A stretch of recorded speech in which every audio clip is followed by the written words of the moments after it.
Hi friends, welcome back to the channel Tanipriya vlogs and creations. ಇವತ್ತಿನ ವಿಡಿಯೋದಲ್ಲಿ basic ಕ್ರೋಶನ ತೋರಿಸ್ತಾ ಇದ್ದೀನಿ. ಲಾಸ್ಟ್ ವಿಡಿಯೋದಲ್ಲಿ ನಾನು ಚೈನ್ ಹಾಕೋದು ಹಾಗೆ ಲಾಕನ್ನು ಯಾವ ಥರ ಮಾಡಬೇಕು ಈಗಷ್ಟೇ ಕ್ರೋಶ ಕಲಿತಾ ಇರೋರಿಗೆ ಅಂತ ತೋರಿಸಿದ್ದೆ. ಇವತ್ತಿನ ವಿಡಿಯೋದಲ್ಲಿ ಡಬಲ್ ಕ್ರೋಶ ಕಂಬನ ತೋರಿಸ್ತಾ ಇದ್ದೀನಿ. ಇದಕ್ಕೆ ನೋಡಿ ಈ ಥರ 6 ಎಳೆ ದಾರನ ಗಂಟಾಕಿ ರೆಡಿ ಮಾಡಿ ಇಟ್ಕೊಂಡಿದ್ದೀನಿ. ಹಾಗೆ ಕ್ರೋಶ ನೀಡಲ್ ಬಂದು 0.75 mm. ಒಂದು 2 ಆರ್ಚ್ ಮಾಡಿ ನಾನು ತೋರಿಸ್ತೀನಿ. ಮೊದಲು ಸ್ಟಾರ್ಟಿಂಗಲ್ಲಿ ನೋಡಿ ಈ ಥರ ಗಂಟಾಕಿರೋ ಥ್ರೆಡ್ಡನ್ನು ಬ್ಯಾಕ್ ಸೈಡಲ್ಲಿ ಈ ಥರ ಬ್ಯಾಲೆನ್ಸ್ ಮಾಡಿಕೊಂಡು ನೀಡಲ್ನ ಚುಚ್ಕೊಂಡು ಈ ದಾರನ ಮೇಲೆ ತಂದು ಮೊದಲು ಒಂದು ಲಾಕನ್ನು ಮಾಡಬೇಕು. ಲಾಕ್ ಯಾವ ಥರ ಮಾಡಬೇಕಂತ ತೋರಿಸಿದ್ದೀನಿ ಆಲ್ರೆಡಿ ನಾನು. ಹಾಗೆ ಪಕ್ಕದಲ್ಲೇ ಮತ್ತೊಂದು ಸಲ ಲಾಕ್, 2 ಸಲ ಲಾಕ್ ಮಾಡಿಕೊಂಡೆ. ಅದಾದಮೇಲೆ 3 ಚೈನ್ ಹಾಕ್ತೀನಿ. ನೋಡಿ ಈ ಥರ 3 ಚೈನ್ ಹಾಕಿ ಸ್ಟ್ರೇಟಾಗಿ ನೋಡ್ಕೋಬೇಕು. ಅದು ಎಲ್ಲಿಗೆ ಬರುತ್ತೋ ಅಲ್ಲಿಗೆ ಲಾಕ್ ಮಾಡ್ಕೋಬೇಕು. ಜಾಸ್ತಿ ದೂರನೂ ಮಾಡಬಾರ್ದು, ಒಳಗಡೆನೂ ಮಾಡ್ಕೋಬಾರ್ದು, ಕರೆಕ್ಟಾಗಿ ಮಾಡಬೇಕು. ಈ 3 ಚೈನ್ ಹಾಕಿದ ಮೇಲೆ ನಾನು ಇವಾಗ 6 ಚೈನ್ಸ್ ಹಾಕ್ತೀನಿ. 6 ಚೈನ್ಗಳನ್ನು ಹಾಕ್ತೀನಿ. ಇದು ಆರ್ಚ್ ಮಾಡಿ ತೋರಿಸ್ಲಿಕ್ಕೆ 6 ಚೈನ್ಗಳನ್ನು ಹಾಕಿ ಸ್ಟ್ರೇಟಾಗಿ ಬೇಡ, ಸ್ವಲ್ಪ ಒಳಗಡೆಗೆ ಲಾಕ್ ಮಾಡ್ತೀನಿ. ಒಂದು 4 ಚೈನ್ ಹಾಕಿ ಲಾಕ್ ಮಾಡಿಕೊಂಡ್ರೆ ಎಲ್ಲಿಗೆ ಬರುತ್ತೋ ಅಷ್ಟು ಗ್ಯಾಪ್ಗೆ ನಾನು ಲಾಕನ್ನು ಮಾಡ್ತೀನಿ. ನೋಡಿ ಸ್ವಲ್ಪ ಈ ಥರ ಬಂದರೆ ಸಾಕು. ಅದಾದಮೇಲೆ ಮತ್ತೆ 3 ಚೈನ್, ಇದನ್ನು ಕೂಡ ಈ ಥರ ಸ್ಟ್ರೇಟಾಗಿ ಇಟ್ಕೊಂಡು ಲಾಕನ್ನು ಮಾಡ್ತೀನಿ. ಚೈನ್ ಕೂಡ ಯಾವ ಥರ ಹಾಕಬೇಕಂತ ತೋರಿಸಿದ್ದೀನಿ ಲಾಸ್ಟ್ ವಿಡಿಯೋದಲ್ಲಿ ನಾನು. 3 ಚೈನ್ ಆದಮೇಲೆ ಮತ್ತೆ 3 ಚೈನ್ ಹಾಕ್ಕೋತೀನಿ. 3 ಚೈನ್ ಹಾಕಿ ಇದನ್ನು ಈ ಥರ ಸ್ಟ್ರೇಟಾಗಿಟ್ಟು ಲಾಕನ್ನು ಮಾಡ್ತೀನಿ. 3 ಚೈನ್ ಆದಮೇಲೆ ಮತ್ತೆ 6 ಚೈನ್ಗಳನ್ನು ಹಾಕ್ತೀನಿ. 6 ಚೈನ್ಗಳನ್ನು ಹಾಕಿ ಸ್ಟ್ರೇಟಾಗಿ ಬೇಡ, ಒಳಗಡೆಗೆ ಲಾಕ್ ಮಾಡ್ಕೋತೀನಿ. ಈಗ ಫಸ್ಟ್ 6 ಚೈನ್ ಹಾಕಿ ಎಷ್ಟು ಗ್ಯಾಪ್ಗೆ ನಾನು ಲಾಕ್ ಮಾಡ್ಕೊಂಡಿದ್ನೋ ಒಳಗಡೆಗೆ, ಇಲ್ಲಿ ಎಷ್ಟು ಮಾಡ್ಕೊಂಡಿದ್ನೋ ಇಲ್ಲೂ ಕೂಡ ಅಷ್ಟೇ ಗ್ಯಾಪಲ್ಲಿ ನಾನು ಲಾಕನ್ನು ಮಾಡಿಕೊಂಡೆ. ಅದಾದಮೇಲೆ ಮತ್ತೆ 3 ಚೈನ್, ಇದು ಬೇಸ್ಲೈನು. ಬೇಸ್ಲೈನ್ ಸ್ವಲ್ಪ ಫಾಸ್ಟಾಗಿ ತೋರಿಸಿದ್ದೀನಿ, ಯಾಕಂದರೆ ಆಲ್ರೆಡಿ ಚೈನ್ ಹಾಕೋದನ್ನು ನಾನು ತೋರಿಸಿದ್ದೀನಿ. ಬೇಕು ಅಂದರೆ ಡಿಸ್ಕ್ರಿಪ್ಷನಲ್ಲಿ ಲಿಂಕನ್ನು ಕೊಟ್ಟಿರ್ತೀನಿ ನಾನು, ಬೇಕು ಅಂದರೆ ಚೆಕ್ ಮಾಡ್ಕೊಳ್ಳಿ. ಇಲ್ಲಾಂದರೆ ಮೇಲ್ಗಡೆ ಐ ಕಾರ್ಡಲ್ಲಿ ಕೂಡ ಬರ್ತಾ ಇರುತ್ತೆ, ಚೆಕ್ ಮಾಡಿ. 3 ಚೈನ್ ಹಾಕಿದ ಮೇಲೆ ಹಾಗೆ ಬಿಟ್ಕೋಬಾರ್ದಿಲ್ಲಿ. ಈಗ ನಾನು ಇಲ್ಲಿ ಎಂಡ್ ಮಾಡ್ಕೋತೀನಿ, ಯಾಕಂದರೆ 2 ಆರ್ಚ್ ಮಾತ್ರ ಮಾಡ್ಕೊಳ್ತಿರೋದ್ರಿಂದ ಇಲ್ಲಿ ಎಂಡ್ ಮಾಡ್ಕೋಬೇಕಾದ್ರೆ 2 ಚೈನ್ ಹಾಕಬೇಕು. ಈ ಥರ 2 ಚೈನ್ ಹಾಕಿ ಈ ಥ್ರೆಡ್ಡನ್ನು ಕಟ್ ಮಾಡ್ಕೋಬೇಕು. ಕಟ್ ಮಾಡ್ಕೊಂಡಿರೋ ಈ ಥ್ರೆಡ್ಡನ್ನು ಈ ಥರ ಟೈಟಾಗಿ ಮೇಲೆ ಎಳ್ಕೊಳ್ಳಿ. ನೋಡಿ ಈ ಥರ 2 ಆರ್ಚ್ ಮಾಡಿ ತೋರಿಸ್ತೀನಿ. ಇವಾಗ ನೋಡಿ ಸ್ಟಾರ್ಟಿಂಗಲ್ಲಿ 2 ಟೈಮ್ ಲಾಕ್ ಮಾಡ್ಕೊಂಡಿದ್ನಲ್ಲ, ಇಲ್ಲೂ ಕೂಡ ನಾನು ಈ ಥರ ಗಂಟಾಕಿ ಇಟ್ಕೊಂಡಿದ್ದೀನಿ. ಇದನ್ನು ಬ್ಯಾಕ್ ಸೈಡಲ್ಲಿ ಬ್ಯಾಲೆನ್ಸ್ ಮಾಡಿಕೊಂಡು ಮೊದಲು ಈ ಫಸ್ಟ್ ಲಾಕ್ ಮೇಲೆ ಈ ಥರ ಲಾಕ್ ಮಾಡ್ಕೋತೀನಿ ಸೆಕೆಂಡ್ ಸ್ಟೆಪ್ಗೆ. ಅದಾದಮೇಲೆ ಮತ್ತೆ ನೆಕ್ಸ್ಟ್ ಲಾಕ್ ಮೇಲೆ ಕೂಡ ಮತ್ತೆ ಲಾಕ್. ಓಕೆ, 2 ಟೈಮ್ಸ್ ಲಾಕನ್ನು ಮಾಡ್ಕೋಬೇಕು. ಸ್ಟಾರ್ಟಿಂಗಲ್ಲಿ 2 ಟೈಮ್ ಲಾಕ್ ಆಯಿತು. ಇವಾಗ ನೋಡಿ ಡಬಲ್ ಕ್ರೋಶ ಕಂಬನ್ನು ಮಾಡ್ಕೊಳ್ಳೋಣ. 2 ಟೈಮ್ ಲಾಕ್ ಆದಮೇಲೆ ಡೈರೆಕ್ಟಾಗಿ ಈ ಥರ ಸೂಜಿ ಮೇಲೆ ಒಂದು ಸಲ ಥ್ರೆಡ್ಡನ್ನು ಸುತ್ಕೋಬೇಕು. ಈ 6 ಚೈನ್ ಗ್ಯಾಪ್ ಒಳಗಡೆಗೆ ನೀಡಲ್ನ ಹಾಕಿ ಈ ದಾರನ ಈ ಥರ ಮೇಲೆ ತಂದಾಗ ಸೂಜಿ ಮೇಲೆ 3 ದಾರ ಇದೆ ನೋಡಿ. ಮೊದಲು 2 ದಾರನ 1 ಮಾಡಬೇಕು, ನೆಕ್ಸ್ಟ್ ಈ 2 ದಾರನ 1 ಮಾಡ್ಕೋಬೇಕು. ಆವಾಗ ಒಂದು ಇಲ್ಲಿ ಡಬಲ್ ಕ್ರೋಶ ಕಂಬ ಆಗುತ್ತೆ. ಮತ್ತೆ ಸೂಜಿ ಮೇಲೆ ಒಂದು ಸಲ ಈ ಥರ ಥ್ರೆಡ್ಡನ್ನು ಸುತ್ಕೋತೀನಿ. ಸೇಮ್ ಪ್ಲೇಸ್ಗೆ ನೀಡಲ್ನ ಹಾಕಿ ಈ ದಾರನ ತಂದು 2ರಲ್ಲಿ 1, ನೆಕ್ಸ್ಟ್ 2ರಲ್ಲಿ 1, ಈ ಥರ ಡಬಲ್ ಕ್ರೋಶ ಕಂಬನ ಮಾಡ್ಕೋಬೇಕು. ಎಲ್ಲ ಕಂಬಗಳು ಒಂದೇ ಸಮವಾಗಿ ಬರಬೇಕು. ಹಾಗೆ ಏನಂದರೆ ನೀವು ಮೊದಲು ಒಂದು ಆರ್ಚ್ಗೆ ಎಷ್ಟು ಕಂಬ ಮಾಡ್ಕೊಂಡಿರ್ತೀರೋ ಸೀರೆ ಪೂರ್ತಿ ಕಂಪ್ಲೀಟ್ ಆಗೋವರೆಗೂ ಸೇಮ್ ಕೌಂಟಿಂಗಲ್ಲಿ ನೀವು ಕಂಬಗಳನ್ನು ಮಾಡ್ಕೋಬೇಕು. ಈ ಥರ ಸೂಜಿ ಮೇಲೆ ಒಂದು ಸಲ ಥ್ರೆಡ್ಡನ್ನು ಸುತ್ಕೋಬೇಕು. 6 ಚೈನ್ ಗ್ಯಾಪ್ ಒಳಗಡೆ ನೀಡಲ್ನ ಹಾಕಿ ದಾರನ ತಂದು 2ರಲ್ಲಿ 1, ನೆಕ್ಸ್ಟ್ 2ರಲ್ಲಿ 1, ಈ ಥರ ಡಬಲ್ ಕ್ರೋಶ ಕಂಬನ ಮಾಡ್ಕೋಬೇಕು. ಅರ್ಥ ಆಯಿತು ಅನ್ಕೋತೀನಿ ಯಾವ ಥರ ಅಂತ.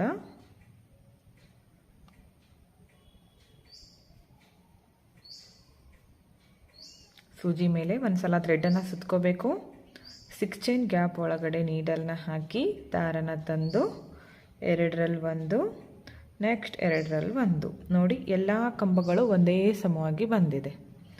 ಇದೇ ಥರ ನಾವು ಆ 6 ಚೈನ್ ಇರುತ್ತಲ್ಲ ಅದು ಫಿಲ್ ಆಗೋವರೆಗೂ ನಾವು ಡಬಲ್ ಕ್ರೋಶ ಕಂಬಗಳನ್ನು ಮಾಡ್ಕೋಬೇಕು. ತ್ರಿಬಲ್ ಕ್ರೋಶ ಕಂಬ ಕೂಡ ಅಷ್ಟೇ ಇದೇ ಥರ ಮಾಡ್ಕೋಬೇಕು. ಅದು ಕೂಡ ಒಂದೇ ಸಮವಾಗಿ ಬರಬೇಕು. ಆವಾಗ ನೀಟಾಗಿ ಬರುತ್ತೆ ಡಿಸೈನ್ ಕೂಡ. ನೀವು ಕಂಬಗಳನ್ನು ಸಮವಾಗಿ ಮಾಡ್ಕೊಳ್ಳೋದನ್ನು ಕಲಿಬೇಕು. ಹಾಗೆ ಲೂಸ್ ಕೂಡ ಆಗಬಾರ್ದು ಕಂಬಗಳು ಮಾಡ್ಕೊಳ್ಳುವಾಗ. ಲೂಸ್ ಯಾಕಾಗುತ್ತೆ ಅಂದರೆ ಇಲ್ಲಿ ನೀವು ಸುತ್ಕೊಂಡಿರ್ತೀರಲ್ಲ ಥ್ರೆಡ್ಡು, ಅದನ್ನು ನೀವು ಈ ಥರ ಲೂಸಾಗಿ ಬಿಟ್ಕೊಂಡ್ರೆ ಲೂಸ್ ಆಗುತ್ತೆ. ನೀವು ಹಾಕ್ಕೊಳ್ಳುವಾಗ ಈ ಥರ ಈ ಬೊಟ್ಟು ಇರುತ್ತಲ್ಲ ಇದನ್ನು ಈ ಥರ ಟೈಟಾಗಿ ಇಟ್ಕೊಂಡಿರ್ಬೇಕು. ಯಾವಾಗಲೂ ತೋರಿಸ್ತೀನಿ ನೋಡಿ, ಈ ಥರ ಟೈಟಾಗೇ ಇರಬೇಕು. ಈ ಥರ ಹಾಕ್ಕೊಳ್ಳುವಾಗ ನೀವು ಅದನ್ನು ಸ್ವಲ್ಪ ಲೂಸ್ ಬಿಟ್ಕೊಂಡ್ರೆ ಡಿಸೈನ್ ಕೂಡ ಲೂಸಾಗೇ ಬರುತ್ತೆ. ಈ ಥರ ನೀಟ್ ಫಿನಿಶಿಂಗ್ ಬರಬೇಕಂದ್ರೆ ನೀವು ಬೆರಳಿಗೆ ಥ್ರೆಡ್ಡನ್ನು ಟೈಟಾಗಿ ಸುತ್ಕೊಂಡಿರಬೇಕು. ಟೈಟ್ ಅಂದರೆ ಇಲ್ಲಿ ಹಾಕೋದಕ್ಕೆ ಸ್ವಲ್ಪ ಈ ಥರ ಕರೆಕ್ಟಾಗಿರಬೇಕು. ಅದು ಈ ಥರ ಲೂಸ್ ಬೀಳಬಾರ್ದು ಹಾಕುವಾಗ. ಈ ಗ್ಯಾಪು ಫಿಲ್ ಆಗೋವರೆಗೂ ನಾನು ಡಬಲ್ ಕ್ರೋಶ ಕಂಬಗಳನ್ನು ಮಾಡ್ಕೊತಿದ್ದೀನಿ. ಎಷ್ಟು ಹಿಡಿಸುತ್ತೋ ನೋಡ್ಕೊಳ್ಳಿ ಮೊದಲು ಒಂದು ಆರ್ಚು. ಅದಾದಮೇಲೆ ಸೀರೆ ಪೂರ್ತಿ ಕಂಪ್ಲೀಟ್ ಆಗೋವರೆಗೂ ಸೇಮ್ ಅಷ್ಟೇ ಮಾಡ್ಕೋಬೇಕು ನೀವು. ನೋಡಿ ಈ ಥರ ಮಾಡ್ಕೊಂಡಿದ್ದೀನಿ ಕಂಬಗಳು. ಈ 6 ಚೈನ್ ಗ್ಯಾಪಲ್ಲಿ ನಾನು 12 ಡಬಲ್ ಕ್ರೋಶ ಕಂಬಗಳನ್ನು ಮಾಡಿಕೊಂಡೆ. ಇದನ್ನು ನೋಡಿ ಇಲ್ಲಿ ಈ 3 ಚೈನ್ ಹಾಕಿ ಲಾಕ್ ಮಾಡ್ಕೊಂಡಿದ್ದೀನಲ್ಲ, ಇಲ್ಲಿ ನಾನು ಲಾಕನ್ನು ಮಾಡ್ಕೊತೀನಿ. ನೋಡಿ ಈ ಥರ ಲಾಕ್ ಮಾಡಿಕೊಂಡೆ. ತುಂಬಾ ಚೆನ್ನಾಗಿ ಬರುತ್ತೆ ಫ್ರೆಂಡ್ಸ್. ನೋಡಿ ಇನ್ನೊಂದು ತೋರಿಸ್ತೀನಿ ಆರ್ಚು. ಇವಾಗ ಇಲ್ಲಿಂದನೇ ಡೈರೆಕ್ಟಾಗಿ ಈ ಥರ ಸೂಜಿ ಮೇಲೆ ಒಂದು ಸಲ ಥ್ರೆಡ್ಡನ್ನು ಸುತ್ಕೋಬೇಕು. ಈ ಥರ ಥ್ರೆಡ್ಡನ್ನು ಸುತ್ಕೊಂಡು ನೆಕ್ಸ್ಟ್ ಈ 6 ಚೈನ್ ಇದೆಯಲ್ಲ ಇದ್ರ ಒಳಗಡೆ ಈ ಥರ ನೀಡಲ್ನ ಹಾಕಿ ದಾರನ ತಂದು 2ರಲ್ಲಿ 1, ನೆಕ್ಸ್ಟ್ 2ರಲ್ಲಿ 1, ಮತ್ತು ಸೇಮ್ ಸೂಜಿ ಮೇಲೆ ಈ ಥರ ಒಂದು ಸಲ ಥ್ರೆಡ್ಡನ್ನು ಸುತ್ಕೋಬೇಕು. ಈ 6 ಚೈನ್ ಗ್ಯಾಪ್ ಒಳಗಡೆ ನೀಡಲ್ನ ಹಾಕಿ ದಾರನ ತಂದು 2ರಲ್ಲಿ 1, ನೆಕ್ಸ್ಟ್ 2ರಲ್ಲಿ 1. ಇದೇ ಥರ ನಾವು ಫಸ್ಟ್ 12 ಕಂಬ ಮಾಡ್ಕೊಂಡಿದ್ದೀವಲ್ಲ, ಇಲ್ಲೂ ಕೂಡ 12 ಡಬಲ್ ಕ್ರೋಶ ಕಂಬಗಳನ್ನೇ ಮಾಡ್ಕೋಬೇಕು. ನೀವು ಒಂದು ವೇಳೆ ಹೆಚ್ಚು ಕಡಿಮೆ ಮಾಡಿಕೊಂಡ್ರೆ ಆರ್ಚ್ ಸೈಜ್ಗಳು ಒಂದೇ ಸಮವಾಗಿ ಬರೋದಿಲ್ಲ. ಅಂದರೆ ಒಂದು ಫಸ್ಟ್ ಆರ್ಚ್ಗೆ ಜಾಸ್ತಿ, ಸೆಕೆಂಡ್ ಆರ್ಚ್ಗೆ ಕಡಿಮೆ, ಮತ್ತು ಆ ಥರ ನೀವು ಕಂಟಿನ್ಯೂ ಏನಾದರೂ ಮಾಡಿಕೊಂಡ್ರೆ ಯಾವುದೇ ಕಾರಣಕ್ಕೂ ಡಿಸೈನ್ ನೀಟಾಗಿ ಬರೋದಿಲ್ಲ. ನೀವು ಆರ್ಚ್ನ ಮಾಡ್ಕೊಳ್ಳುವಾಗ ಕಂಬಗಳನ್ನು ಕೌಂಟ್ ಮಾಡ್ತಾ ಹಾಕಿಬಿಟ್ರೆ ಪ್ರಾಬ್ಲಮ್ಮೇ ಇರೋದಿಲ್ಲ. ಒಂದು ಆರ್ಚ್ಗೆ ಎಷ್ಟು ಹಾಕಿರ್ತೀವೋ ಸೀರೆ ಪೂರ್ತಿ ಕಂಪ್ಲೀಟ್ ಆಗೋವರೆಗೂ ಕೌಂಟ್ ಮಾಡ್ತಾ ಹಾಕಬೇಕಾಗತ್ತೆ ನಾವು. ಡಬಲ್ ಕ್ರೋಶ ಕಂಬ ಯಾವ ಥರ ಮಾಡಬೇಕಂತ ಅರ್ಥ ಆಯಿತು ಅನ್ಕೋತೀನಿ ಫ್ರೆಂಡ್ಸ್ ನಿಮಗೆ. ಇಲ್ಲೂ ಕೂಡ ನಾನು ಇದೇ ಥರ 12 ಕಂಬನ ಮಾಡ್ತೀನಿ. ಓಕೆ ನೋಡಿ, ಇಲ್ಲೂ ಕೂಡ 12 ಕಂಬಗಳನ್ನು ಮಾಡ್ಕೊಂಡಿದ್ದೀನಿ. 2 ಆರ್ಚ್ಗಳು ಒಂದೇ ಸಮವಾಗಿ ಬಂದಿದೆ, ಹಾಗೆ ಎಲ್ಲ ಕಂಬಗಳು ಕೂಡ ಒಂದೇ ಸಮವಾಗಿದೆ. ಇದನ್ನು ಲಾಸ್ಟಲ್ಲಿ ಈ 3 ಚೈನ್ ಇದೆಯಲ್ಲ ಆ ಲಾಕ್ ಮೇಲೆ ಲಾಕನ್ನು ಮಾಡ್ಕೋತೀನಿ. ಯಾವಾಗಲೂ ಅಷ್ಟೇ ಫ್ರೆಂಡ್ಸ್, ನೀವು ಕ್ರೋಶ ಮಾಡ್ಕೊಳ್ಳುವಾಗ ಒಂದೇ ಲೈನ್ ಇರ್ಬೋದು, ಡಬಲ್ ಕ್ರೋಶ ಕಂಬ ಇರ್ಬೋದು, ಅಥವಾ ಬ್ರೈಡಲ್ ಡಿಸೈನ್ನ ಮಾಡ್ಕೊಳ್ತಿರ್ಬೋದು, ಲಾಸ್ಟಲ್ಲಿ ಯಾವುದೇ ಕಾರಣಕ್ಕೂ ಹೀಗೆ ಬಿಟ್ಕೊಂಡು ಬಿಡಬಾರ್ದು. 1, 2 ಅಥವಾ 3 ಚೈನ್ ಹಾಕ್ಕೊಂಡು ನಾವು ಈ ಥರ ಥ್ರೆಡ್ಡನ್ನು ಕಟ್ ಮಾಡಿಕೊಂಡು ಇದನ್ನು ಮೇಲ್ಗಡೆ ಈ ಥರ ತಗೊಂಡಾಗ ಅದು ಟೈಟಾಗಿ ಕೂಡುತ್ತೆ. ಇದನ್ನು ಮಾತ್ರ ನೀವು ಮಿಸ್ ಮಾಡಲೇಬೇಡಿ. ನೋಡಿ ಈ ಥರ ಬಂದಿದೆ ಆರ್ಚು, ತುಂಬಾ ಚೆನ್ನಾಗಿ ಕಾಣಿಸುತ್ತೆ. ಇದನ್ನು ನೀವು ಮೊದಲು ಯಾವುದಾದ್ರೂ ಬಟ್ಟೆ ಅಥವಾ ನಾನು ನೋಡಿ ಇಲ್ಲಿ ಕರ್ಚಿಪ್ಗೆ ಮಾಡಿ ತೋರಿಸಿದ್ದೀನಿ. ಈ ಥರ ಯಾವುದಾದ್ರೂ ಪೀಕೋ ಮಾಡಿರುವಂತಹ ಬಟ್ಟೆ ಅಥವಾ ಯಾವುದಾದ್ರೂ ವೇಸ್ಟ್ ಬಟ್ಟೆಗೆ ನೀವು ಟ್ರೈ ಮಾಡಿ, ಫಾಲ್ಗೂ ಕೂಡ ಟ್ರೈ ಮಾಡ್ಬೋದು. ಈ ಥರ ಮಾಡಿ ಕಲ್ತ ಮೇಲೆ ನೀವು ಪರ್ಫೆಕ್ಟ್ ಆದಮೇಲೆ ಸೀರೆಗೆ ಟ್ರೈ ಮಾಡಿ ಅದಾದಮೇಲೆ. ಓಕೆ ಫ್ರೆಂಡ್ಸ್, ನೋಡಿ ಇವತ್ತಿನ ಈ ಡಬಲ್ ಕ್ರೋಶ ಕಂಬ ನಿಮಗೆ ಅರ್ಥ ಆಯಿತು ಅನ್ಕೋತೀನಿ. ಈ ವಿಡಿಯೋ ಬಿಗಿನರ್ಸ್ಗೆ ಹೆಲ್ಪ್ ಆಗಿದೆ ಅಂತ ತಿಳ್ಕೊಂಡಿದ್ದೀನಿ. ಇಷ್ಟ ಆಗಿದ್ರೆ ಒಂದು ಲೈಕ್ ಮಾಡಿ, ಹಾಗೆ ಫ್ರೆಂಡ್ಸ್ಗಳಿಗೆ ಶೇರ್ ಮಾಡಿ. ವಿಡಿಯೋನ ಸಬ್ಸ್ಕ್ರೈಬ್ ಮಾಡ್ಕೊಳ್ಳದೆ ನೋಡ್ತಾ ಇದ್ದರೆ ಪ್ಲೀಸ್ ಚಾನಲ್ನ ಸಬ್ಸ್ಕ್ರೈಬ್ ಮಾಡ್ಕೊಳ್ಳಿ. ಪಕ್ಕದಲ್ಲಿರೋ ಬೆಲ್ ಐಕನ್ನ ಕ್ಲಿಕ್ ಮಾಡಿ ಆಲ್ ಅನ್ನೋ ಆಪ್ಷನ್ನ ಸೆಲೆಕ್ಟ್ ಮಾಡಿಕೊಂಡ್ರೆ ನಾನು ವಿಡಿಯೋ ಹಾಕಿದ ತಕ್ಷಣ ಮೊದಲು ನಿಮಗೆ ನೋಟಿಫಿಕೇಷನ್ ಬಂದು ತಲುಪುತ್ತೆ. ಪರ್ಫೆಕ್ಟಾಗಿ ಯಾವ ಥರ ಆರ್ಚನ್ನು ಹಾಕಬೇಕಂತ ನೋಡಿಕೊಂಡ್ರಿ. ಇವಾಗ ನಾನು ಚೈನ್ ಹಾಕಿ ಅದರ ಒಳಗಡೆಗೆ ಅಂದರೆ ಥ್ರೆಡ್ ಒಳಗಡೆ ಬೀಡನ್ನು ಯಾವ ಥರ ಆ್ಯಡ್ ಮಾಡಬೇಕಂತ ತೋರಿಸ್ತಿದ್ದೀನಿ. ಸ್ಕಿಪ್ ಮಾಡಿದೆ ನೋಡಿ. ಮೊದಲು ನೋಡಿ ಈ ಥರ ಗಂಟು ಹಾಕಿರೋ ಥ್ರೆಡ್ಡನ್ನು, ಅರಳೆ ದಾರ ಇರುತ್ತಲ್ಲ ಅದನ್ನು ಗಂಟು ಹಾಕಿ ಇಟ್ಕೋಬೇಕು. ಇದನ್ನು ಈ ಥರ ಬೆರಳಿಗೆ ಸುತ್ಕೋಬೇಕು. ಈ ಥರ ಸ್ವಲ್ಪ ಬಿಟ್ಕೊಂಡು ಸುತ್ಕೋಬೇಕು. ಇಲ್ಲಿ ನಾವು ಹಾಕ್ತಾ ಇದ್ದಾಗ ಖಾಲಿ ಆದಾಗೆಲ್ಲ ಈ ಥರ ಬಿಟ್ಕೋಬೇಕು. ಈ ಕಡೆಯಿಂದ ಈ ಥರ ಸುತ್ತಾ ಹೋಗ್ಬೇಕು. ಈ ಥರ ಇಲ್ಲಿ ನೀವು ಲೂಸಾಗಿ ಬಿಟ್ಕೊಂಡ್ರೆ ಡಿಸೈನ್ ಮಾಡ್ಕೊಳ್ಳುವಾಗ ಚೈನ್ ಕೂಡ ಲೂಸಾಗಿ ಬರುತ್ತೆ, ಆರ್ಚ್ ಕೂಡ ಲೂಸಾಗಿ ಬರುತ್ತೆ. ಅದಕ್ಕೋಸ್ಕರ ಇಲ್ಲಿ ಬೆರಳಿಗೆ ನೀವು ಟೈಟಾಗಿ ಸುತ್ತಕೊಂಡಿರಬೇಕು. ಹಾಗೆ ಕ್ರೋಶಾ ನೀಡಲ್ ಬಂದು ಇದಕ್ಕೆ ನಾನು 0.75 mm ಈ ನೀಡಲ್ನ ಯೂಸ್ ಮಾಡ್ಕೋತಿದ್ದೀನಿ. 11 ಆದರೂ ನಡೆಯುತ್ತೆ. ಯಾವಾಗಲೂ ನೀವು ಸೀರೆಗೆ ಮಾಡ್ಕೊಳ್ಳುವಾಗ ಪಲ್ಲು ರೈಟ್ ಸೈಡಿಂದ ಸ್ಟಾರ್ಟ್ ಮಾಡ್ಕೊಳ್ಳಿ. ನಾನು ನೋಡಿ ಬಟ್ಟೆಗೆ ಮಾಡಿ ತೋರಿಸ್ತಾ ಇದ್ದೀನಿ ಯಾವ ಥರ ಪರ್ಫೆಕ್ಟಾಗಿ ಹಾಕಬೇಕಂತ. ಈ ಥರ ಗಂಟು ಹಾಕ್ಕೊಂಡಿರೋ ಥ್ರೆಡ್ ಇರುತ್ತಲ್ಲ, ಅದನ್ನು ಬ್ಯಾಕ್ ಸೈಡಲ್ಲಿ ಈ ಥರ ಬ್ಯಾಲೆನ್ಸ್ ಮಾಡ್ಕೊಳ್ಳಿ. ಮೊದಲು ಈ ಥರ ನೀಡಲ್ನ ಚುಚ್ಕೊಂಡು ದಾರನ ಮೇಲೆ ತರಬೇಕು. ತಂದು ಮೊದಲು ಒಂದು ಲಾಕನ್ನು ಮಾಡ್ಕೋಬೇಕು. ಸ್ಟಾರ್ಟಿಂಗಲ್ಲಿ 2 ಟೈಮ್ಸ್ ಲಾಕ್ ಮಾಡ್ಕೊಳ್ಳೋದ್ರಿಂದ ಸೆಕ್ಯೂರ್ ಆಗಿರುತ್ತೆ ಫ್ರೆಂಡ್ಸ್. ಯಾವುದೇ ಕಾರಣಕ್ಕೂ ಡಿಸೈನ್ ಬಿಚ್ಕೊಳ್ಳೋದಿಲ್ಲ. ನೋಡಿ 2 ಟೈಮ್ಸ್ ಲಾಕ್ ಮಾಡ್ಕೊಂಡ್ಮೇಲೆ ನಾನಿಲ್ಲಿ ಚೈನ್ಗಳನ್ನು ಹಾಕ್ತೀನಿ. ನೋಡಿ ಈ ಥರ 4 ಚೈನ್ಗಳನ್ನು ಹಾಕಿ ಸ್ಟ್ರೇಟಾಗಿ ಇಟ್ಕೋಬೇಕು. ಅದು ಎಲ್ಲಿಗೆ ಬರುತ್ತೋ ನೋಡಿಕೊಂಡು ಕರೆಕ್ಟಾಗಿಟ್ಟು ಲಾಕ್ ಮಾಡ್ಕೋಬೇಕು. ಈ ಥರ 4 ಚೈನ್ ಹಾಕಿ ಸ್ಟ್ರೇಟಾಗಿಟ್ಟು ಲಾಕ್ ಮಾಡಿಕೊಂಡೆ. ಅದಾದಮೇಲೆ ಥ್ರೆಡನ್ನು ಮೇಲ್ ಮಾಡ್ಕೋಬೇಕು.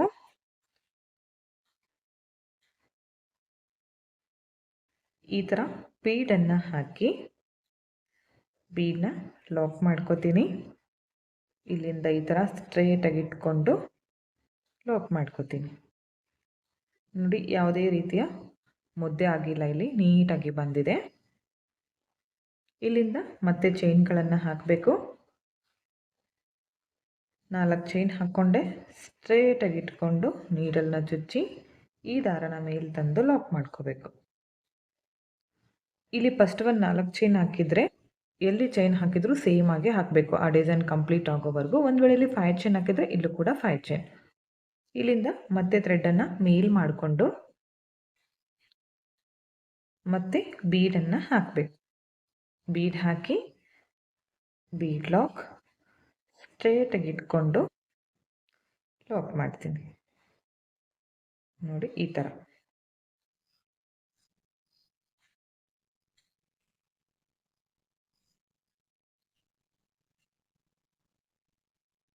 ಇಲ್ಲಿಂದ ಮತ್ತೆ 4 ಚೈನ್ಸ್ ಸ್ಟ್ರೇಟಾಗಿಟ್ಟು ಲಾಕ್ ಮಾಡ್ಕೋಬೇಕು.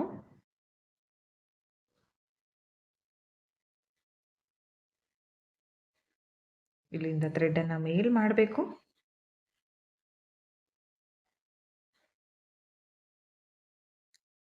ಬೀಡ್ ಹಾಕಿ ಬೀಡ್ ಲಾಕ್ ಸ್ಟ್ರೇಟಾಗಿಟ್ಟು ಲಾಕ್. ಅದಾದಮೇಲೆ ಮತ್ತೆ 4 ಚೈನ್ಸ್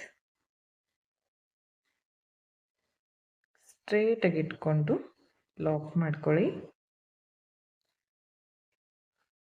ಲಾಕ್ ಮಾಡ್ಕೊಂಡ್ಮೇಲೆ ನೋಡಿ ಈ ಥರ ಬಂದಿದೆ. 4 ಚೈನು 1 ಬೀಡು ಮತ್ತೆ 4 ಚೈನ್. ಈ ಥರ ನೀವು ಸೀರೆ ಪೂರ್ತಿ ಇದೇ ಥರ ನೀವು ಕಂಟಿನ್ಯೂ ಮಾಡ್ಕೋಬೇಕಾಗತ್ತೆ. ಒಂದು ವೇಳೆ ಬೇಬಿ ಕುಚ್ಚು ಬೇಕಂದರೆ ಇಲ್ಲಿ ಒಂದು ನೀವು ಕುಚ್ಚನ್ನು ಕೂಡ ಕಟ್ಕೋಬೋದು. ನಾನು ಪರ್ಫೆಕ್ಟಾಗಿ ಬೇಸ್ ಲೈನ್ ಯಾವ ಥರ ಮಾಡಬೇಕಂತ ಮಾತ್ರ ತೋರಿಸಿದ್ದೀನಿ. ಇದರಲ್ಲಿ ಯಾವುದೇ ರೀತಿಯ ಕುಚ್ಚನ್ನು ಕಟ್ಟೋದಿಲ್ಲ. ಸೀರೆನ ಎಂಡ್ ಮಾಡ್ಕೊಂಡ್ಮೇಲೆ ಇಲ್ಲಿ ಹಾಗೆ ಬಿಟ್ಕೊಂಡು ಬಿಡಬಾರ್ದು. ಇದು ಲಾಸ್ಟಲ್ಲಿ ಯಾವಾಗಲೂ ನೀವು ಕ್ರೋಶೆ ಹಾಕಬೇಕಾದ್ರೆ ಯಾವಾಗಲೂ 1, 2 ಅಥವಾ 3 ಚೈನ್ ಹಾಕಿ ಈ ಥರ ಥ್ರೆಡನ್ನು ಕಟ್ ಮಾಡಿಕೊಂಡು ಇದನ್ನು ಈ ಥರ ಮೇಲ್ಗಡೆ ತಗೋಬೇಕು. ನೋಡಿ ಈ ಥರ. ನೋಡಿ ತುಂಬಾ ನೀಟಾಗಿ ಬಂದಿದೆ ಡಿಸೈನ್. ನೋಡ್ತಾ ಇರ್ಬೋದು, ಯಾವುದೇ ರೀತಿಯ ಸುಕ್ ಬಂದಿಲ್ಲ, ಎಲ್ಲೂ ಕೂಡ ಮುದ್ದೆಯಾಗಿ ಕಾಣಿಸಿಲ್ಲ. ಓಕೆ, ಇವತ್ತಿನ ಈ ಡಿಸೈನ್ ನಿಮಗೆ ಇಷ್ಟ ಆಗಿದೆ ಅನ್ಕೋತೀನಿ. ಈಗಷ್ಟೇ ಕ್ರೋಶಾ ಕಲಿತಾ ಇರೋರಿಗೆ ಹೆಲ್ಪ್ ಆಗಿದೆ ಅಂತ ತಿಳ್ಕೊಂಡಿದ್ದೀನಿ. ನಿಮಗೆ ಹೆಲ್ಪ್ ಆಗಿದ್ರೆ ಒಂದು ಲೈಕ್ ಮಾಡಿ, ಹಾಗೆ ಫ್ರೆಂಡ್ಸ್ಗಳಿಗೆ ಶೇರ್ ಮಾಡಿ. ಇವತ್ತು ನಾನು ಇದೇ ಬೇಸ್ ಲೈನ್ಗೆ ಆರ್ಚನ್ನು ಯಾವ ಥರ ಮಾಡಬೇಕಂತ ತೋರಿಸ್ತೀನಿ. ವಿಡಿಯೋನ ಸ್ಕಿಪ್ ಮಾಡದೆ ಕೊನೆವರೆಗೂ ನೋಡಿ. ಹಾಗೆ ಯಾರೆಲ್ಲ ಸಬ್ಸ್ಕ್ರೈಬ್ ಮಾಡ್ಕೊಂಡಿಲ್ಲ ಪ್ಲೀಸ್ ಚಾನಲ್ನ ಸಬ್ಸ್ಕ್ರೈಬ್ ಮಾಡ್ಕೊಳ್ಳಿ. ನೋಡಿ ಇದಕ್ಕೂ ಕೂಡ ಸೇಮ್ ಕಲರ್ ಥ್ರೆಡನ್ನು ತೊಗೊಂಡಿದ್ದೀನಿ, ಗಂಟಾಕಿ ಇಟ್ಕೊಂಡಿದ್ದೀನಿ. ಇಲ್ಲಿ ಲಾಕ್ ಮಾಡ್ಕೊಂಡಿರ್ತೀವಲ್ಲ ಸ್ಟಾರ್ಟಿಂಗಲ್ಲಿ, ಈ ಗಂಟಾಕಿರೋ ಥ್ರೆಡನ್ನು ಈ ಥರ ಬ್ಯಾಕ್ ಸೈಡಲ್ಲಿ ಬ್ಯಾಲೆನ್ಸ್ ಮಾಡಿಕೊಂಡು ಈ ಮೊದಲನೇ ಲಾಕ್ ಮೇಲೆ ಈ ಥರ ಹೋಲ್ ಕಾಣಿಸ್ತಾ ಇರುತ್ತೆ ಈ ಸಿಂಗಲ್ ಕ್ರೋಶಾ ಮೇಲೆ. ಇಲ್ಲಿ ನಾನು ಲಾಕನ್ನು ಮಾಡ್ಕೊತೀನಿ. ಒಂದೇ ಸಾರಿ ಕೂಡ ನೀವು ಲಾಕನ್ನು ಮಾಡ್ಕೋಬೋದು ಸೆಕೆಂಡ್ ಸ್ಟೆಪ್ಪಲ್ಲಿ. ನೋಡಿ ಈ ಥರ 2 ಟೈಮ್ ಬೇಕಿದ್ರೂ ಕೂಡ ಮಾಡ್ಕೋಬೋದು. ನಾನು 2 ಲಾಕ್ಗಳ ಮಧ್ಯದಲ್ಲಿ ಮಾಡಿಕೊಂಡೆ. ಇಲ್ಲಿಂದ ನೋಡಿ ಇವಾಗ ಇಲ್ಲಿ 4 ಚೈನ್ ಹಾಕಿದ್ದೀವಲ್ಲ, ಇದ್ರ ಒಳಗಡೆ ಈ ಥರ ನೀಡಲ್ನ ಹಾಕಿ ದಾರನ ತಂದು ಒಂದು ಲಾಕನ್ನು ಮಾಡ್ಕೋತೀನಿ. ಅಂದರೆ ಒಂದು ಸಿಂಗಲ್ ಕ್ರೋಶ ಅಥವಾ ಲಾಕ್. ಇಲ್ಲಿಂದ ಸೂಜಿ ಮೇಲೆ ಒಂದು ಸಲ ಥ್ರೆಡ್ಡನ್ನು ಸುತ್ಕೊಳ್ಳಿ.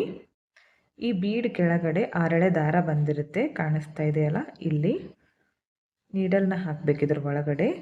ಈ ದಾರನ ತಂದು ಸೂಜಿ ಮೇಲೆ ನೋಡಿ, ಇವಾಗ 3 ದಾರ ಬಂದಿದೆ. 2ರಲ್ಲಿ ಒಂದು, ನೆಕ್ಸ್ಟ್ 2ರಲ್ಲಿ ಒಂದು ಡಬಲ್ ಕ್ರೋಶ ಕಂಬ ಆಯಿತು. ಮತ್ತೆ ಸೂಜಿ ಮೇಲೆ ಒಂದು ಸಲ ಥ್ರೆಡ್ಡನ್ನು ಸುತ್ಕೋಬೇಕು. ಈ ಬೀಡ್ ಕೆಳಗಡೆನೆ ಈ ಥರ ನೀಡಲ್ನ ಹಾಕಿ ದಾರನ ತಂದು 2ರಲ್ಲಿ ಒಂದು, ನೆಕ್ಸ್ಟ್ 2ರಲ್ಲಿ ಒಂದು, ನೋಡಿ 2 ಕಂಬ ಆಯಿತು. ಮತ್ತೆ ಸೇಮ್ ಸೂಜಿ ಮೇಲೆ ಒಂದು ಸಲ ಥ್ರೆಡ್ಡನ್ನು ಸುತ್ಕೋಬೇಕು. ಇದೇ ಪ್ಲೇಸ್ಗೆ ನೀಡಲ್ನ ಹಾಕಿ ದಾರನ ತಂದು 2ರಲ್ಲಿ ಒಂದು, ನೆಕ್ಸ್ಟ್ 2ರಲ್ಲಿ ಒಂದು, ಈ ಥರ ಕಂಬಗಳನ್ನು ಮಾಡ್ತಾ ಹೋಗಬೇಕು. ಎಲ್ಲ ಕಂಬಗಳು ಒಂದೇ ಸಮವಾಗಿ ಬರಬೇಕು ಫ್ರೆಂಡ್ಸ್, ಅವಾಗ ಮಾತ್ರ ಡಿಸೈನ್ ಚೆನ್ನಾಗಿ ಕಾಣಿಸೋದು. ಈ ಥರ ಆ ಬೀಡ್ ಕೆಳಗಡೆ ಇರೋ ಥ್ರೆಡ್ಡು ಫಿಲ್ ಆಗೋವರೆಗೂ ನಾವು ಕಂಬಗಳನ್ನು ಮಾಡ್ತಾ ಹೋಗಬೇಕು. ಎಷ್ಟು ಕಂಬ ಇಡಿಸುತ್ತೋ ನೋಡಿಕೊಂಡು ಮಾಡ್ಕೊಳ್ಳಿ. ಈ ಗ್ಯಾಪ್ ಒಳಗಡೆ ನಾನು ಇದು ಬೀಡ್ ಕೆಳಗಡೆ ಇರೋ 6 ಎಳೆ ದಾರ ಇದೆಯಲ್ಲ, ಅದು ಫಿಲ್ ಆಗೋವರೆಗೂ ನಾನು ಈ ಥರ ಡಬಲ್ ಕ್ರೋಶ ಕಂಬಗಳನ್ನು ಮಾಡ್ತಾ ಬರ್ತೀನಿ. ನೋಡಿ, ನೋಡ್ತಾ ಇರ್ಬೋದು ನೀವು, ಎಲ್ಲ ಕಂಬಗಳು ಒಂದೇ ಸಮವಾಗಿ ಬಂದಿದೆ. ನೀವು ಕಲಿತಾ ಇದ್ದೀನಂದರೆ ಮೊದಲು ಈ ಥರ ಡಿಸೈನ್ಸ್ಗಳನ್ನು ಟ್ರೈ ಮಾಡಿ. ಈ ಥರ ವಿಡಿಯೋಗಳನ್ನು ನೀವು ಪೂರ್ತಿಯಾಗಿ ನೋಡೋದ್ರಿಂದ ನಿಮಗೆ ಡಿಸೈನ್ ಕಂಪ್ಲೀಟಾಗಿ ಅರ್ಥ ಆಗುತ್ತೆ. ಯಾವ ಥರ ಹಾಕಬೇಕಂತ ಒಂದು ಐಡಿಯಾ ಬರುತ್ತೆ ನಿಮಗೆ.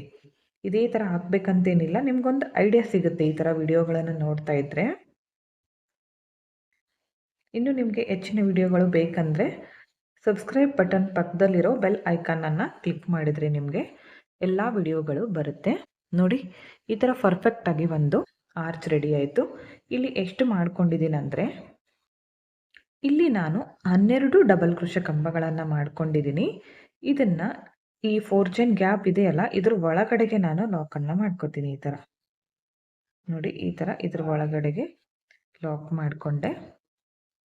ಇಲ್ಲಿಂದ ಇವಾಗ ಮತ್ತೆ ಸೂಜಿ ಮೇಲೆ ಒಂದು ಸಲ ಥ್ರೆಡ್ಡನ್ನು ಸುತ್ಕೊಂಡು ನೆಕ್ಸ್ಟ್ ಈ ಬೀಡ್ ಇದೆಯಲ್ಲ, ಇದ್ರ ಕೆಳಗಡೆನೂ ಕೂಡ 6 ಎಳೆ ದಾರ ಕಾಣಿಸ್ತಿದೆಯಲ್ಲ, ಇಲ್ಲಿ ನೀಡಲ್ನ ಹಾಕಿ ದಾರನ ತಂದು 2ರಲ್ಲಿ ಒಂದು, ನೆಕ್ಸ್ಟ್ 2ರಲ್ಲಿ ಒಂದು, ಮತ್ತೆ ಸೇಮ್ ಪ್ಲೇಸ್ಗೆ ನೀಡಲ್ನ ಹಾಕಬೇಕು. ದಾರನ ತಂದು ಇಲ್ಲೂ ಕೂಡ ಕಂಬಗಳನ್ನು ಮಾಡ್ತಾ ಬರಬೇಕು. ಎಲ್ಲ ಕಂಬಗಳು ಒಂದೇ ಸಮವಾಗಿ ಬಂದರೆ ಮಾತ್ರ ನಿಮಗೆ ಡಿಸೈನ್ ಚೆನ್ನಾಗಿ ಕಾಣಿಸುತ್ತೆ. ಹಾಗೆ ಇಲ್ಲಿ ಫಸ್ಟ್ ಒನ್ ನಾನು 12 ಕಂಬ ಮಾಡ್ಕೊಂಡಿದ್ದೀನಲ್ಲ, ನೀವು ಸೀರೆಗೆ ಮಾಡ್ಕೊಳ್ತಾ ಇದ್ದರೆ ಆ ಸೀರೆ ಪೂರ್ತಿ ಕಂಪ್ಲೀಟ್ ಆಗೋವರೆಗೂ 12 ಕಂಬನೇ ಬರಬೇಕು. ಅಂದರೆ ಫಸ್ಟ್ ಒನ್ ನೀವು ಎಷ್ಟು ಹಾಕಿರ್ತೀರೋ ಕಂಪ್ಲೀಟ್ ಆಗೋವರೆಗೂ ಅಷ್ಟೇ ಕಂಬಗಳನ್ನು ಮಾಡ್ಕೋಬೇಕಾಗತ್ತೆ.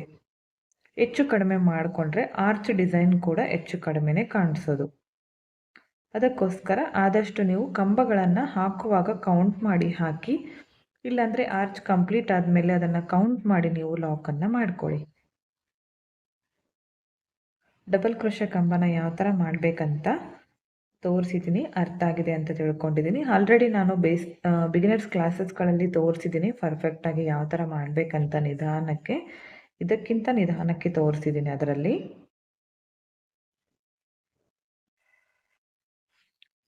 ಓಕೆ, ನೋಡಿ ಇಲ್ಲೂ ಕೂಡ ನಾನು 12 ಕಂಬ ಮಾಡ್ಕೊಂಡಿದ್ದೀನಿ. ಇದನ್ನು ಈ ನೆಕ್ಸ್ಟ್ 4 ಚೈನ್ ಇದೆಯಲ್ಲ, ಇದ್ರ ಒಳಗಡೆಗೆ ಈ ಥರ ಲಾಕ್ ಮಾಡ್ಕೊತೀನಿ. ತುಂಬ ಚೆನ್ನಾಗಿ ಬರುತ್ತೆ ಫ್ರೆಂಡ್ಸ್. ನೋಡಿ, ಈ ಥರ ಗಂಟುಗಳೇನಾದರೂ ಬಂದರೆ ಯಾವ ಥರ ಮಾಡಬೇಕಂತ ತೋರಿಸ್ತೀನಿ. ಜಾಸ್ತಿ ಜನ ನನಗೆ ಕಮೆಂಟ್ ಮಾಡ್ತಾಯಿದ್ರು, ಗಂಟು ಏನಾದರೂ ಬಂದರೆ ಏನು ಮಾಡಬೇಕಂತ. ಇಲ್ಲಿ ಒಂದು ವೇಳೆ ಥ್ರೆಡ್ ಖಾಲಿ ಆದಾಗ ಈ ಥರ ಗಂಟು ಹಾಕಬೇಕು. ಆವಾಗ ಈ ಥರ ಸೂಜಿ ಮೇಲೆ ಒಂದು ಸಲ ಥ್ರೆಡ್ಡನ್ನು ಸುತ್ತಕೊಂಡು ಈ ಬೀಡ್ ಕೆಳಗಡೆ 6 ಎಳೆ ದಾರ ಇದೆಯಲ್ಲ, ಇಲ್ಲಿ ನೀಡಲ್ನ ಹಾಕಿ ದಾರನ ತಂದು 2 ದಾರನ ಒಂದು ಮಾಡಿ, ನೆಕ್ಸ್ಟ್ 2 ದಾರನ ಒಂದು ಮಾಡಿ. ಈ ಥರ ಗಂಟು ಏನಾದರೂ ಬಂದರೆ ಅದು ಬ್ಯಾಕ್ ಸೈಡಲ್ಲಿ ಬರೋ ಥರ ನಾವು ಡಿಸೈನ್ನ ಮಾಡ್ಕೋಬೇಕು. ನಾವೇ ಅಡ್ಜಸ್ಟ್ ಮಾಡಿಕೊಂಡು ಹಾಕಬೇಕದು ಹಾಕುವಾಗ. ಮತ್ತು ಸೇಮ್ ಪ್ಲೇಸ್ಗೆ ಒಂದು ಕಂಬ. ಈ ಥರ ಗಂಟು ಏನಾದರೂ ಬಂದರೆ, ಈಗ ಇದು ಪೂರ್ತಿ ಆರ್ಚ್ ಕಂಪ್ಲೀಟ್ ಆಗುತ್ತಲ್ಲ, ಆವಾಗ ತೋರಿಸ್ತೀನಿ ನಿಮ್ಗೆ ಯಾವ ಥರ ಬಂದಿದೆ ಅಂತ. ಓಕೆ, ನೋಡಿ ಇಲ್ಲೂ ಕೂಡ 12 ಕಂಬ ಕಂಪ್ಲೀಟ್ ಆಯ್ತಲ್ಲ. ಇವಾಗ ಇದನ್ನು ಈ ನೆಕ್ಸ್ಟ್ ಈ 4 ಚೈನ್ ಗ್ಯಾಪ್ ಒಳಗಡೆ ಲಾಕನ್ನು ಮಾಡ್ಕೋತೀನಿ, ಲಾಕ್ ಅಥವಾ ಸಿಂಗಲ್ ಕ್ರೋಶ.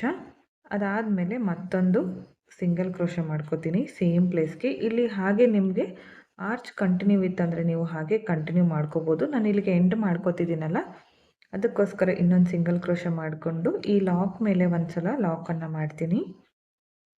ಈ ಲಾಕ್ ಮೇಲೆ ಲಾಕ್, ಲಾಸ್ಟಲ್ಲಿ 2 ಅಥವಾ 3 ಚೈನ್ ಹಾಕಿ ಥ್ರೆಡನ್ನು ಕಟ್ ಮಾಡ್ಕೋಬೇಕು. ಈ ಕಟ್ ಮಾಡ್ಕೊಂಡಿರೋ ಥ್ರೆಡ್ ಇದೆಯಲ್ಲ, ಇದನ್ನು ಈ ಥರ ಟೈಟಾಗಿ ಮೇಲೆ ಎಳ್ಕೋಬೇಕು. ನೋಡ್ತಾ ಇರ್ಬೋದು ಎಲ್ಲ ಆರ್ಚ್ಗಳು ಒಂದೇ ಸಮವಾಗಿ ಬಂದಿದೆ. ಫಿನಿಶಿಂಗ್ ಕೂಡ ನೀಟಾಗಿ ಬಂದಿದೆ. ಈ ಥರ ಗಂಟೆ ಏನಾದರೂ ಬಂದರೆ ಕೂಡ ಏನು ಮಾಡಬೇಕಂತ ಅದನ್ನು ಕೂಡ ತೋರಿಸಿದ್ದೀನಿ. ಈ ಎಕ್ಸ್ಟ್ರಾ ಥ್ರೆಡ್ ಇದೆಯಲ್ಲ, ಇದನ್ನು ಇವಾಗ ಬ್ಯಾಕ್ ಸೈಡಲ್ಲಿ ಗಮ್ ಹಚ್ಚಿ ಅಟ್ಯಾಚ್ ಮಾಡಿಕೊಂಡ್ರೆ ಆಯಿತು. ತುಂಬ ಸಿಂಪಲ್. ಒಂದು ವೇಳೆ ಥ್ರೆಡ್ ಖಾಲಿ ಆದಾಗ ಯಾವ ಥರ ಮಾಡಬೇಕಂದ್ರೆ ಇಷ್ಟು ಮಾಡಿಕೊಂಡ್ರೆ ಸಾಕು. ಇದಕ್ಕೆ ಗಮ್ ಹಚ್ಚಿ ಅಟ್ಯಾಚ್ ಮಾಡಿಕೊಂಡ್ರೆ ಆಯಿತು. ಇದು ಇದೆಯಲ್ಲ, ಇದನ್ನು ಕುಚ್ಚು ಬಂದಿದ್ರೆ ಒಂದು ವೇಳೆ ಇಲ್ಲಿ ಸೈಡಲ್ಲಿ ಆ ಕುಚ್ಚು ಒಳಗಡೆ ಹಾಕಿ ಕಟ್ಕೊಳ್ಳಿ. ಇಲ್ಲ ಅಂದರೆ ಸ್ವಲ್ಪ ಥ್ರೆಡನ್ನು ಕಟ್ ಮಾಡಿಕೊಂಡು ಇದನ್ನು ಕೂಡ ಬ್ಯಾಕ್ ಸೈಡಲ್ಲಿ ಈ ಥರ ಗಮ್ ಹಾಕಿ ಅಟ್ಯಾಚ್ ಮಾಡಿಕೊಂಡ್ರೆ ಆಯಿತು. ಕುಚ್ಚು ಬಂದಿದ್ರೆ ಅದರ ಒಳಗಡೆ ಹಾಕಿ ಕಟ್ಕೊಂಡು ಬಿಡಬೇಕು, ಮತ್ತು ಗಮ್ ಹಚ್ಚೋ ಅವಶ್ಯಕತೆ ಇರೋದಿಲ್ಲ.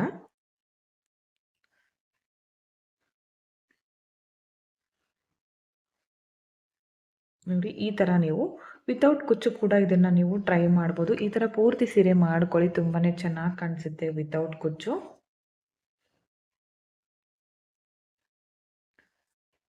ಪರ್ಫೆಕ್ಟಾಗಿ ಡಬಲ್ ಕ್ರೋಶೆ ಕಂಬದಿಂದ ಆರ್ಚನ್ನು ಯಾವ ಥರ ಮಾಡಬೇಕಂತ ತೋರಿಸ್ಕೊಟ್ಟಿದ್ದೀನಿ. ಈ ಡಿಸೈನ್ ನಿಮಗೆ ಇಷ್ಟ ಆಯಿತು ಅನ್ಕೋತೀನಿ, ಹಾಗೆ ಅರ್ಥ ಆಗಿದೆ ಅಂತ ತಿಳ್ಕೊಂಡಿದ್ದೀನಿ. ಇಷ್ಟ ಆಗಿದ್ದರೆ ಒಂದು ಲೈಕ್ ಮಾಡಿ, ಶೇರ್ ಮಾಡಿ, ಕಮೆಂಟ್ ಮಾಡಿ. ಇವಾಗ ಮಾಡ್ಕೊಂಡಿರೋ ಆರ್ಚ್ಗೆ ನಾನು ಬೀಡ್ಸ್ಗಳನ್ನು ಯಾವ ಥರ ಹಾಕಬೇಕಂತ ತೋರಿಸ್ಕೊಡ್ತಾ ಇದ್ದೀನಿ. ಮಿಸ್ ಮಾಡದೆ ನೋಡಿ, ಅಂದರೆ ಸ್ಕಿಪ್ ಮಾಡದೆ ನೋಡಿ, ಕಂಪ್ಲೀಟಾಗಿ ನಿಮಗೆ ಡಿಸೈನ್ ಅರ್ಥ ಆಗುತ್ತೆ. ಇದೇ ಆರ್ಚ್ಗೆ ಬೀಡ್ಗಳನ್ನು ಹಾಕಿ ತೋರಿಸ್ತೀನಿ ನಾನು. ಸ್ಟಾರ್ಟಿಂಗಲ್ಲಿ ಇದೇ ಲಾಕ್ ಮೇಲೆ ನಾನು ಲಾಕನ್ನು ಮಾಡ್ಕೋತಿದ್ದೀನಿ. ಓಕೆ, ಈ ಥರ ಲಾಕ್ ಮಾಡಿಕೊಂಡು ಇಲ್ಲಿ ಒಂದು ಸಿಂಗಲ್ ಕ್ರೋಶನ ಮಾಡ್ಕೋತೀನಿ. ಓಕೆ, ಈ ಥರ ಇಲ್ಲಿ ಒಂದು ಸಿಂಗಲ್ ಕ್ರೋಶ, ಇಲ್ಲಿಂದ ಥ್ರೆಡನ್ನು ಮೇಲ್ ಮಾಡಿಕೊಂಡು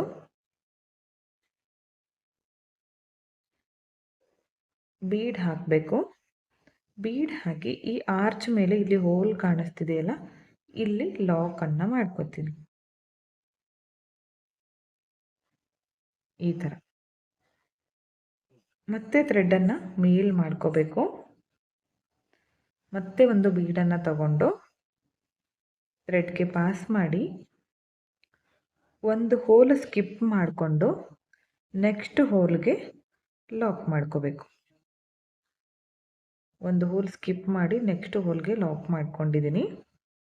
ಮತ್ತೆ ಥ್ರೆಡನ್ನು ಮೇಲ್ ಮಾಡ್ಕೋತೀನಿ. ಮತ್ತೆ ಒಂದು ಬೀಡ್ ಹಾಕಿ ಈ ಹೋಲ್ ಸ್ಕಿಪ್ ಮಾಡಿ ನೆಕ್ಸ್ಟ್ ಹೋಲ್ಗೆ ಬೀಡನ್ನು ಹಾಕ್ತೀನಿ. ಈ ಥರ ಮತ್ತೆ ಥ್ರೆಡನ್ನು ಮೇಲ್ ಮಾಡ್ಕೋಬೇಕು.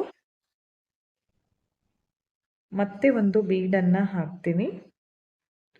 ಒಂದು ಹೋಲ್ ಸ್ಕಿಪ್ ಮಾಡಿ ನೆಕ್ಸ್ಟ್ ಹೋಲ್ಗೆ ಬೀಡನ್ನು ಹಾಕ್ತೀನಿ.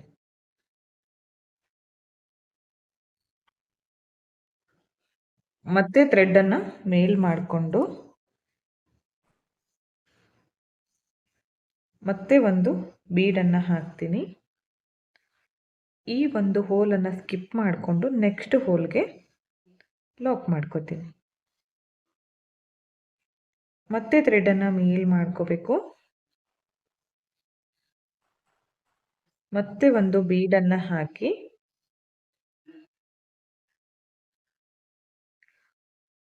ಒಂದು ಹೋಲ್ ಸ್ಕಿಪ್ ಮಾಡಿಕೊಂಡು ನೆಕ್ಸ್ಟ್ ಹೋಲ್ಗೆ ಲಾಕ್ ಮಾಡ್ಕೋಬೇಕು.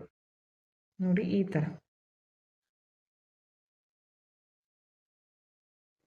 ಮತ್ತೆ ಥ್ರೆಡನ್ನು ಮೇಲ್ ಮಾಡಬೇಕು.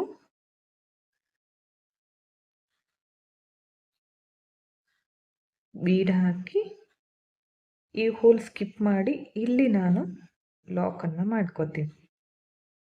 ಮಿಡಲ್ನಲ್ಲಿ ಇದು ಆರ್ಚ್ ಲಾಕ್ ಮಾಡ್ಕೊಂಡಿರ್ತೀವಲ್ಲ ಅಲ್ಲಿ ನೋಡ್ತಾ ಇರ್ಬೋದು. ಸಿಂಪಲ್ ಆಗಿ ಒಂದು ಪುಟ್ಟದಾಗಿ ಆರ್ಚ್ ಕಾಣಿಸ್ತಾ ಇದೆ, ತುಂಬಾ ಚೆನ್ನಾಗಿ ಬಂದಿದೆ. ಆರ್ಚು, ಬೇಸ್ ಲೈನು, ಬೀಡ್ಸು ಯಾವ ಥರ ಹಾಕಬೇಕಂತ ಒಂದೇ ಇದರಲ್ಲಿ ನಾನು ತೋರಿಸಿದ್ದೀನಿ. ಓಕೆ, ಮತ್ತೆ ನೋಡಿ ಥ್ರೆಡನ್ನು ಮೇಲ್ ಮಾಡ್ಕೋಬೇಕು. ಬೀಡ್ ಹಾಕಿ ಈ ಹೋಲ್ ಸ್ಕಿಪ್ ಮಾಡಿ ಇಲ್ಲಿ ಲಾಕನ್ನು ಮಾಡ್ಕೋತೀನಿ. ಈ ಥರ ಪೂರ್ತಿಯಾಗಿ ನಾವು ಮಾಡ್ತಾ ಹೋಗಬೇಕು. ಕುಚ್ಚು ಬೇಕಂದರೆ ಮಿಡಲ್ನಲ್ಲಿ 4 ಚೈನ್ ಬೇಕಿದ್ರೂ ಹಾಕ್ಕೋಬೋದು. ನಾನಿಲ್ಲಿ ಬರೀ ನಿಮಗೆ ಜಸ್ಟ್ ತೋರಿಸ್ತಾ ಇರೋದ್ರಿಂದ ಒಂದು ಹೋಲ್ ಸ್ಕಿಪ್ ಮಾಡಿ ನೆಕ್ಸ್ಟ್ ಹೋಲ್ಗೆ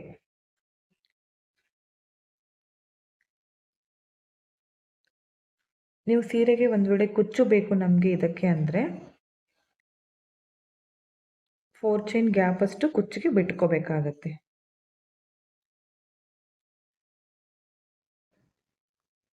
ಇಲ್ಲೂ ಕೂಡ ಇದೇ ಥರ ಬೀಡನ್ನು ಹಾಕಬೇಕು. ಓಕೆ, ನೋಡಿ ಇಲ್ಲೂ ಕೂಡ ಈ ಥರ ಕಂಪ್ಲೀಟ್ ಆಗಿದೆ. ಪೂರ್ತಿಯಾಗಿ ಈ ಥರ ಮಾಡ್ಕೋಬೇಕು. ಮಾಡಿದ ಮೇಲೆ ತೋರಿಸ್ತೀನಿ ಯಾವ ಥರ ಕಾಣಿಸ್ತಿದೆ ಅಂತ. ಓಕೆ, ನೋಡಿ ಈ ಥರ ಬೀಡ್ಸ್ಗಳನ್ನು ಹಾಕಿದ್ದೀನಿ. 3 ಆರ್ಚ್ಗೂ ಕೂಡ ಬೀಡ್ಸ್ ಬೇಡ ಅಂದರೆ ನೀವು ಸೆಕೆಂಡ್ ಸ್ಟೆಪ್ಗೆ ನೀವು ಸ್ಟಾಪ್ ಮಾಡ್ಕೋಬೋದು. ಇಲ್ಲಿ ಆರ್ಚ್ ಹಾಕಿರ್ತೀವಲ್ಲ ಅಲ್ಲಿಗೆ. ಈ ಥರ ಬೀಡ್ಸ್ ಬೇಕಂದ್ರೂ ಕೂಡ ಬೀಡ್ಸನ್ನು ಮಾಡ್ಕೊಳ್ಳಿ. ಲಾಸ್ಟಲ್ಲಿ ಇಲ್ಲಿ ಒಂದು ಸಲ ಲಾಕನ್ನು ಮಾಡ್ಕೋತೀನಿ. ಇನ್ನೊಂದು ಸಲ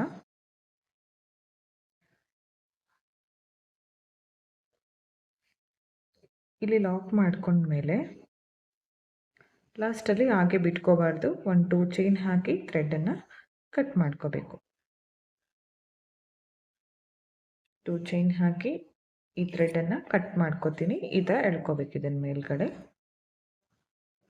ಈ ಎಕ್ಸ್ಟ್ರಾ ಥ್ರೆಡನ್ನು ಸ್ವಲ್ಪ ಕಟ್ ಮಾಡಿಕೊಂಡು ಬ್ಯಾಕ್ ಸೈಡಲ್ಲಿ ಅದನ್ನು ಗಮ್ ಹಚ್ಚಿ ಅಟ್ಯಾಚ್ ಮಾಡಿಕೊಂಡ್ರೆ ಫಿನಿಶಿಂಗ್ ಕೂಡ ನೀಟಾಗಿ ಕಾಣಿಸುತ್ತೆ.